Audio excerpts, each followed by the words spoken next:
Hi, hello, good morning, good afternoon, or good evening. My name is Anna Jupowicz-Ginalska. I'm from Faculty of Journalism, Information and Book Studies from University of Warsaw, Poland. Today I would like to focus on Polish perspective on George Floyd's death and Black Lives Matter movement, and allow me to share with you with the agenda of my today's presentation. So this is a shortcut of all the things I would like to say today. Maybe I will hide the video panel just to make all my information clear. But first of all, before I start with the studies and the results of my studies, I would like to present you a quick events review that my presentation referred to. So as we all remember, on 25th May last year, a police patrol in Minnesota arrested George Floyd. One of the officers knocked an unarmed man to the ground and pressed his neck against the street surface for almost 9 minutes. Floyd died, saying the very symbolic words, "I can't breathe." This event triggered an unprecedented worldwide reaction. The European Parliament observed a minute's silence and special debate in memory of Floyd. The head of the European Union diplomacy recognized Floyd's death as an abuse of power, opposed racism, and called for de-escalation of violence. Pope Francis criticized racial exclusion, praying for reconciliation in the United States of America. A wave of demonstrations swept through the United Kingdom. British politicians condemned racism while criticizing acts of vandalism. Also, protests took place in France, Japan, New Zealand, and Germany. Also, outrage at Floyd's death was expressed by the president of Poland, Andrzej Duda, who at the same time criticized acts of hooliganism. In the largest Polish cities, demonstrations were held, gathering mainly young people. They took varied characters, like silent marches, banners saying Black Lives Matter, "I can't breathe," "racism is the pandemic," and one of the participants said very important words: "We have a minimal impact on the situation in the United States, but we can at least express our solidarity." I was really inspired and touched by the events that happened in May, and I decided to take a look at the literature review, which could refer to these events described. As it occurred, the academic research focused on the contexts of, for example, presidential elections in the United States, the polarization of American society, pandemic, the scale, characteristics and meaning of the protests, the smartphone witness and mobile journalist phenomena, the history of Black Lives Matter movement, psychology, education, for example, calling for the need to support teaching based of anti-racism. Outside the United States, the topic was explored in the context of racial inequality, social justice activism, structural and institutional racism, social historical perspective like semiotic aspects of demolishing monuments of figures associated with slavery or colonialism, minority stress phenomenon, role of journalism. There have been very few scientific studies on the subject in Poland, for example, stressing the role of mass protests in reopening the debate of contemporary forms of racism, or analyzing the meaning of eyewitness media during the protests in the United States of America. As I said, it was a kind of inspiration. All these events, the literature review was a kind of inspiration for my research. Floyd's death and the ensuing social uproar have initiated a discussion on the origins, varieties, and the effects of racism and intolerance, showing the complexity of the phenomenon. The media played an important role in its globalization. It must be stressed, however, that their involvement remained ambivalent. Naturally, they reported intensively of the course of events and presented the arguments coming from both sides of the barricade, thus fulfilling their informative and opinion-forming functions. On the other hand, they were and still are embedded in their editorial policies, which are an emanation of the editor's word views. Its practical implementation is based on a mechanism of gatekeeping and agenda setting, which are not only used to select incoming information, but also to give it a status of importance by arranging news in a proper hierarchy. It can be therefore assumed that every media event, including the Minnesota tragedy, can be subjectivized and, in extreme cases, politicized, as it happens, unfortunately, in Poland now. Poland is relatively homogeneous ethnically, but polarized in terms of politics, society, and media. It witnesses a deep divide between liberal, pro European parties and those purporting to defend national interests and traditional Polish Catholic values. The political polarization is strictly connected with the media polarization. Polish social political media are visibly divided into pro-government, pro-Catholic, Eurosceptic, and anti-government, liberal, pro-democratic tribes. It can be observed that media are in the state of passionate fighting in the name of political and cultural war between Poland and Poland, as Głowacki stated. As an effect of political and media polarization, the social polarization deepens because, as Gall and Passendorfer claimed, citizens select media sources that match their ideological bias and, as a result, obtain a signal that is tailored to that bias. On the other hand, media enhance their ideological bias when they try to fit their recipients' expectations. Politicians also have their share in ideologization of the media by taking them over. In Poland, such examples are state-owned media, which have been transformed into government propaganda mouthpieces, as Reporters Without Borders stated. Well, based on that, I tried to sum up my project assumptions, and they are presented here in a quite general way. So it can be assumed that every meaningful discussion provoking event, as Floyd's death, may be a subject of political, social, and media polarization. So it was decided to examine the events described, Floyd's death and Black Lives Matter reaction, from the Polish perspective. But due to the multi-faced nature of the topic and my personal belief to treat it with respect requiring in-depth studies, it was decided to develop a whole research project embedded in the areas of media, politics, and social studies. So it can be divided in two phases. The first one refers to this presentation, and the second one, which combines which is based on comparative, qualitative, and qualitative content analysis of the selected media, refers to the second phase of my research. Before I will move to goals and questions, I would like to refer to the political map of Poland. Just saying some basic information that Poland is ruled by the right-wing conservative pro-Catholic and pro-Trump when he was a president government of the United Right Coalition. The opposition camp is represented by the Civic Coalition, a liberal pro-European Democratic Parties Alliance, Left Coalition Parliamentary Club, Parliamentary Coalition of the Left-Wing Parties, the Polish People's Party, an agrarian Christian Democratic center-right party, along with Cookies 15, a center-right anti-establishment political movement, and Confederation, Freedom and Independence, conservative, right-wing, pro-Catholic, Eurosceptic party. When we focus on the research goal for the first phase, you can read them here.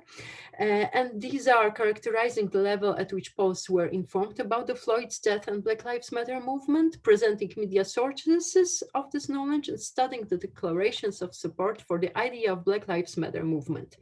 The research questions focusing on the first phase of my research were: do Poles know about Floyd's death and Black Lives Matter movement, and where from? Do and how demographic variables differentiate the average statements of the respondents, and are the electoral preferences connected with the knowledge about Floyd's death, Black Lives Matter existence, and choosing the type of media as a source of information. You can see that the major methodology, except the literature review I referred to, is the computer-assisted web interview, which was conducted on Ariadna online panel several months ago, and all this research was nationwide and representative for polls. So I would like to focus very shortly on the results of my research. So the first question is, have you ever heard of George Floyd's death? So despite the global impact of Floyd's death, 51% of the respondents did not hear about it. Women turned out to be more uninformed. In terms of age, only the results for people in the 55 plus age range were distinctive. The knowledge increased with the size of the respondents' place of residence. The level of awareness also depended on the education. Only 1 in 3 people with elementary education heard about Floyd's death, whereas in the case of those with higher education, more than half of them. When we refer to the sources of information, we may state that main sources were television, portals, and social media. Undoubtedly, the age of the respondents had a significant impact on the way they learned about the events. The youngest preferred social media, but as the age of the respondents increased, social platforms became less popular. In the case of TV, there were a reverse dependence. The older the respondents were, the more likely they were to refer to this medium. As for the place of residence, clear differences can be seen in 2 cases. Inhabitants of small towns more often indicated social media, while those living in metropolises, portals. As far as education is concerned, the most visible difference is that people with elementary education were more inclined than others to refer to the radio as source of knowledge. When we look at the electoral preferences, we may say that supporters of the Civic Coalition, Left Coalition, Parliamentary Club, and Confederation parties were the more aware of the event. Each group confirmed this at least in 60%. In the ruling coalition, the United Right, the level of information was evenly distributed between knowledge and ignorance, while more than half of the voters of the Polish People's Party Cookies 15 coalition did not hear about the event. When we look at the sources of knowledge and electoral preferences, we may say that the declarations made by the supporters of confederation are not stable here. Their main source was the internet. In other cases, television was the leader of the ranking. It dominated mostly among the voters of liberal parties, left-wing parties, and the Polish People Party Cookies coalition. Here, radio gained also importance, while the internet lost it. The voters of the United Right preferred TV, but it can also be seen that it lost some of its indications to the radio. So maybe I will refer to the conclusion and sum this part of my presentation up. It is difficult to state explicitly whether the level of knowledge about Floyd's death is high or low. This result, however, to my mind, can be viewed relatively optimistically. It is quite high, although Poland is ethnically homogeneous and geographically distant country. Poland has strong historical ties to the United States, especially when it comes to the mass scale. Poles are quite interested in political, pop cultural, and health issues in America. Floyd's death was definitely a mass scale event. So maybe that's why quite huge amount of Poles realize who George Floyd was. The next questions. Have you heard about the Black Lives Matter movement? The answers are just a little bit different because, as it occurs, almost 70% of the respondents admitted that they didn't hear about Black Lives Matter movement. Among those who showed higher than average knowledge of the subject were men, people from the youngest gender groups, inhabitants of big cities and metropolises, and people with higher education.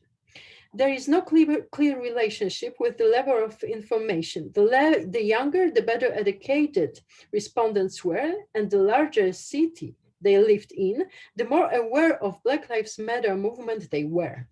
When we refer to the sources of information, we may say that the dominance of television is no longer so noticeable here. And in general, the importance of portals and social media has increased. Men were more willing to use portals than women. The dominant source of knowledge for the two youngest groups was the internet. The older respondents, the stronger the position of television was. Why? While that of social media was weaker.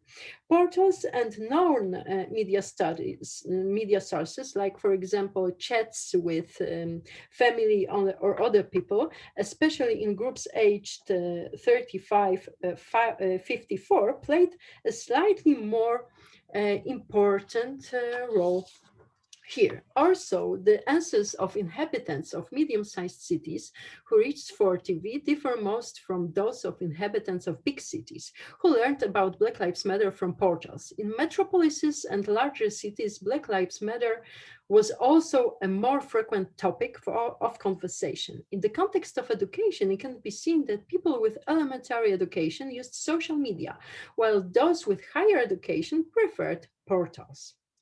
The greatest awareness in this respect was shown by potential voters of Confederation, almost 60%. The supporters of Civic Coalition and the left were also better informed. In the case of the supporters of the ruling party and the Polish People's Party Cookies 15 coalition, there were significant differences.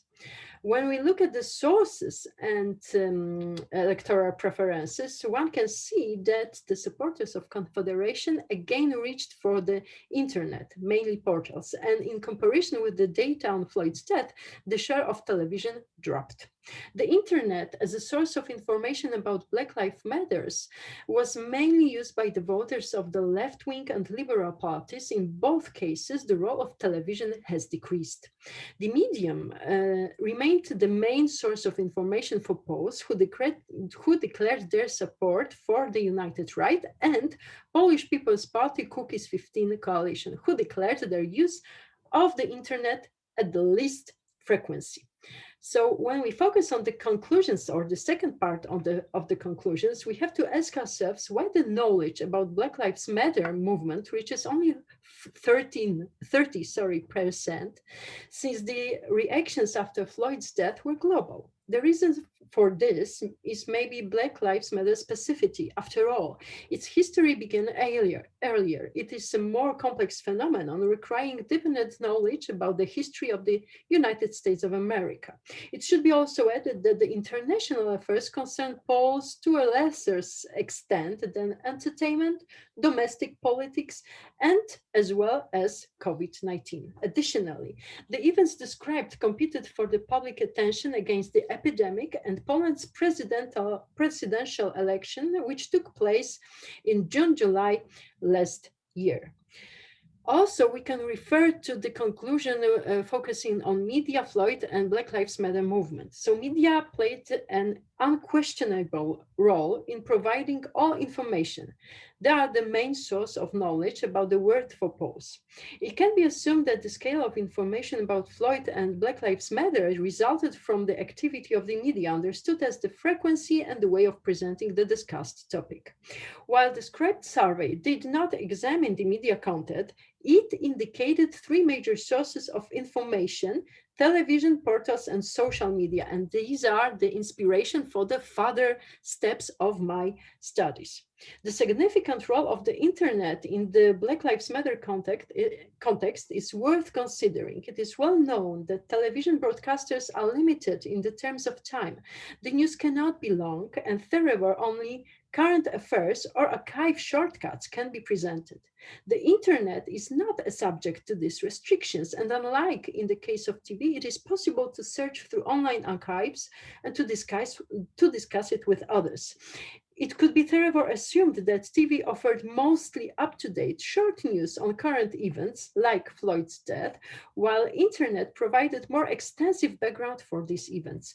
This would explain why younger people, the main internet users, were more knowledgeable about Black Lives Matter movement. And the last question, do you support the Black Lives Matter movement? Almost 60% of polls declared the support for Black Lives Matter movement. Women were more uncertain, while men were more critical to this uh, threat.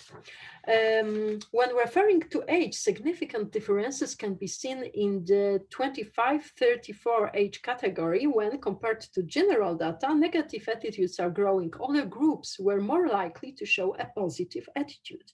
As far as the place of residence, the most critical position was shown by the inhabitants of big cities. In case of education, it can be seen that the less educated people showed the least negative attitude towards Black Lives Matter. And when we look at the electoral preferences, the supporters of the liberal and left-wing parties were noticeably more likely to declare a positive attitude towards Black Lives Matter, although the left-wing voters did so more categorically. The supporters of the conservative right parties were more likely to express the anti-Black Lives Matter stance.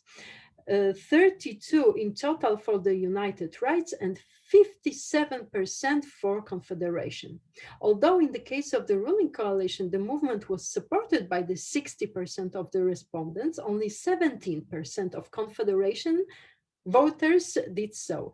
It's the least of all the groups. The supporters of the Polish People Party Cookies 15 coalition showed a significant openness towards Black Lives Matter. There were no definitely not answers.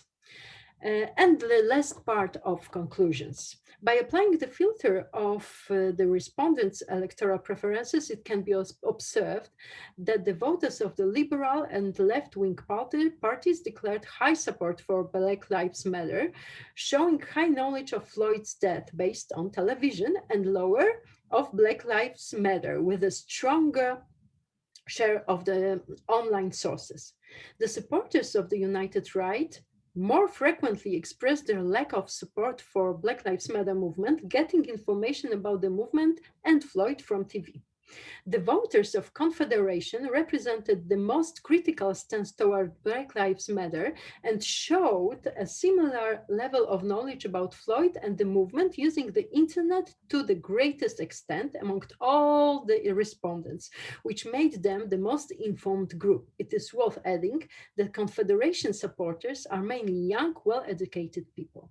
Every fifth supporter of the Polish People's Party Cookies 15 coalition did not support Black Lives Matter.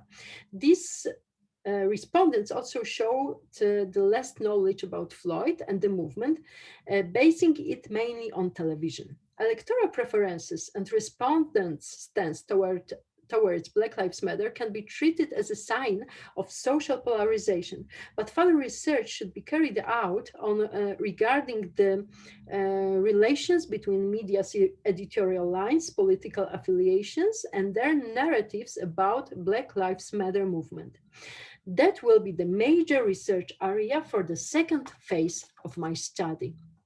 Thank you very much for your attention. And I really hope that we will meet and discuss it in a time designed to the conference schedule. Thank you very much. Have a great day. Bye.